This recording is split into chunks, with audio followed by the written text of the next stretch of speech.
बाल Bharati public school Gangaram hospital Marg द्वारा संस्कृत भाषा संवर्धक वेबिनार का आयोजन। नई दिल्ली गंगाराम हॉस्पिटल मार्ग स्थित बाल भारती पब्लिक स्कूल के संस्कृत विभाग द्वारा छात्रों को संस्कृत अध्ययन के लिए प्रेरणा एवं मार्गदर्शन हेतु क्रिसमस पर्व के अवसर पर एक ऑनलाइन संगोष्ठी आयोजित की गई। यह कार्यक्रम प्रधानाचार्य श्री एल.वी. सहगल जी के नेतृत्व और उप प्रधानाचार्य श्रीमती मीना मल्होत्रा जी की प्रेरणा से छात्रों एवं अभिभावकों के लिए आयोजित किया गया। कार्यक्रम का प्रारंभ संगीत के अध्यापक श्री सुमन झा जी द्वारा प्रस्तुत मंगलाचरण से किया गया। विद्यालय के माध्यमिक विभाग की मुख्य अध्यापिका पूनम सौंधी जी द्वारा अतिथियों का वाचिक स्वागत सत्कार किया गया। इस ऑनलाइन व्याख्यान कार्यक्रम में मुख्य वक्ता के रूप में पधारे प्रसिद्ध युवा मनीषी, लोकप्रिय प्रेरक वक्ता एवं प्राच्य विद्या के अनुसंधाता तथा संस्कृत चलचित्र शाकुंतलम के निर्माता निर्देशक दुष्यंत श्रीधर द्वारा संस्कृत भाषा का संवर्धन किस प्रकार हो, इस विषय पर व्याख्यान दिया गया तथा छात्रों को संस्कृत विषय को पढ़ने के लिए प्रेरित किया गया। उन्होंने कहा कि संस्कृत सभी भाषाओं की जननी है और सबसे सरल है। संस्कृत के अधिकांश शब्दों का हम दैनिक प्रयोग करते हैं। हम उसको बराबर व्यवहार में लाएंगे तो ये कठिन नहीं है। प्रायः सभी भाषाओं में संस्कृत के अधिकांश शब्द विद्यमान हैं।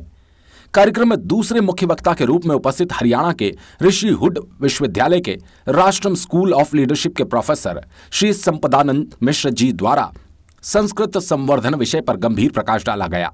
उन्होंने कहा, दूसरी भाषा पढ़ने वाले सिर्फ उस विषय को पढ़ते हैं, जबकि संस्कृत भाषा पढ़ने वाले सभी विषयों को पढ़ते हैं।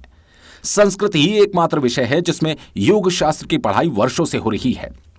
उन्होंने कहा कि संस्कृत पढ़ने वाला जीवन जीने की कला से अवगत रहता है और आनंदित रहता है। अब तो कंप्यूटर भी संस्कृत से जुड़ गया। इस प्रसंग में उन्होंने देश विदेश में संस्कृत पढ़ने वाले अपने शिष्यों का भी उल्लेख किया जो संस्कृत के प्रचार प्रसार में जुड़े हुए हैं। तृतीय वक्ता के रूप में दूरदर्शन और आकाशवाणी के पत्रकार तथा स्वस्ति वाचन संस्था के महासचिव श्री सुनील जोशी जी रहे। उन्होंने छात्र प्रेरणा एवं मार्गदर्शन व्याख्यान कार्यक्रम की प्रशंसा करते हुए विद्यालय के प्रधानाचार्य श्री एल.वी. सहगल जी के बारे में कहा कि संस्कृत एवं शिक्षा के क्षेत्र में अद्वितीय कार्य करने के लिए सहगल जी पद्मश्री सम्मान के योग्य हैं। साथ ही उन्होंने बच्चों को विभिन्न उदाहरणों के माध्यम से संस्कृत पढ़ने के लिए प्रेरित किया तथा आयोजक, अधिकारियों और शिक्षकों का उत्साहवर्धन भी किया। कार्यक्रम का सफल संचालन एवं अतिथि परिचय श्रीमती ज्योत्सना श्रीवास्तव द्वारा किया गया। कार्यक्रम की समग्र व्यवस्था के साथ साथ धन्यवाद ज्ञापन प्रतिष्ठित साहित्य अकादमी युवा पुरस्कार से पुरस्कृत वरिष्ठ विभाग के संस्कृत शिक्षक श्री युवराज भट्टराई ने किया। इस कार्यक्रम के आयोजन में संस्कृत शिक्षक वीरेंद्र कुमार शर्मा जी का सहयोग रहा। प्राविधिक सहयोग में विद्यालय की कंप्यूटर शिक्षिका भावना गर्ग जी का विशेष योगदान रहा। इस ऑनलाइन संस्कृत संगोष्ठी में 300 से अधिक छात्रगण, शिक्षक एवं अभिभावक तथा अन्य विद्यालय के शिक्षक भी उपस्थित थे। नन्हे नन्हे प्यारे जान, पढ़ेंगे लिखेंगे तभी तो बनेंगे भारत की पहचान। Children, the future of country.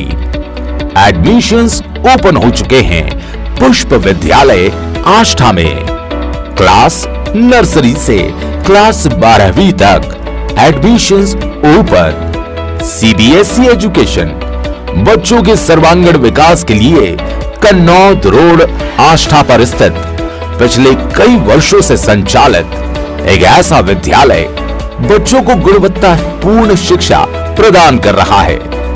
पुष्प सीनियर सेकेंडरी स्कूल आष्ठा, जहां आपके बच्चों को मिलेगा चाइल्ड फ्रेंडली वातावरण, जहां क्वालिफाइड शिक्षकों के द्वारा दी जाती है खेल खेल में कंप्लीट एजुकेशन। साथ ही कई अन्य एक्टिविटीज जैसे dance activity, play activity, group discussion, motivation speech, different sports activities, यानी पढ़ाई भी, खेल भी और पर्सनालिटी डेवलपमेंट भी।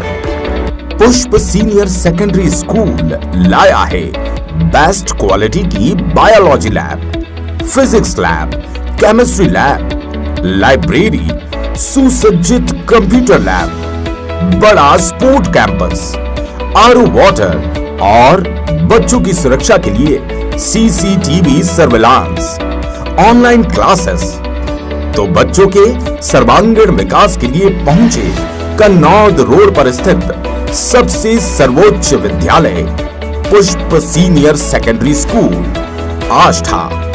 एडमिशंस ओपन हो चुके हैं, तो देर ना करें। बच्चों के सर्वांगीण विकास के लिए चुने एकमात्र स्कूल पुष्प senior secondary school. Sehore news दर्पण की लोकप्रियता को ध्यान में रखते हुए सीहोर न्यूज दर्पण परिवार का विस्तार किया जा रहा है। अब सीहोर न्यूज दर्पण केवल जिले तक सीमित ना होकर संपूर्ण मध्य प्रदेश में प्रसारित किया जाएगा। सीहोर न्यूज दर्पण बहुत जल्द नए अंदाज में, नए कलेवर के साथ एमपी दर्पण टीवी के नाम से प्रसारित होगा। मध्य प्रदेश के समस्त जिलों से, तहसीलों से और ब्लॉक स्तर से संवाददाता हमसे जुड़ने के लिए सादर आमंत्रित हैं। खबरों में अपडेट रहने के लिए सीहोर जिले के सबसे लोकप्रिय चैनल सीहोर न्यूज दर्पण को लाइक करें, सब्सक्राइब करें और बेल आइकन को क्लिक करना ना भूलें।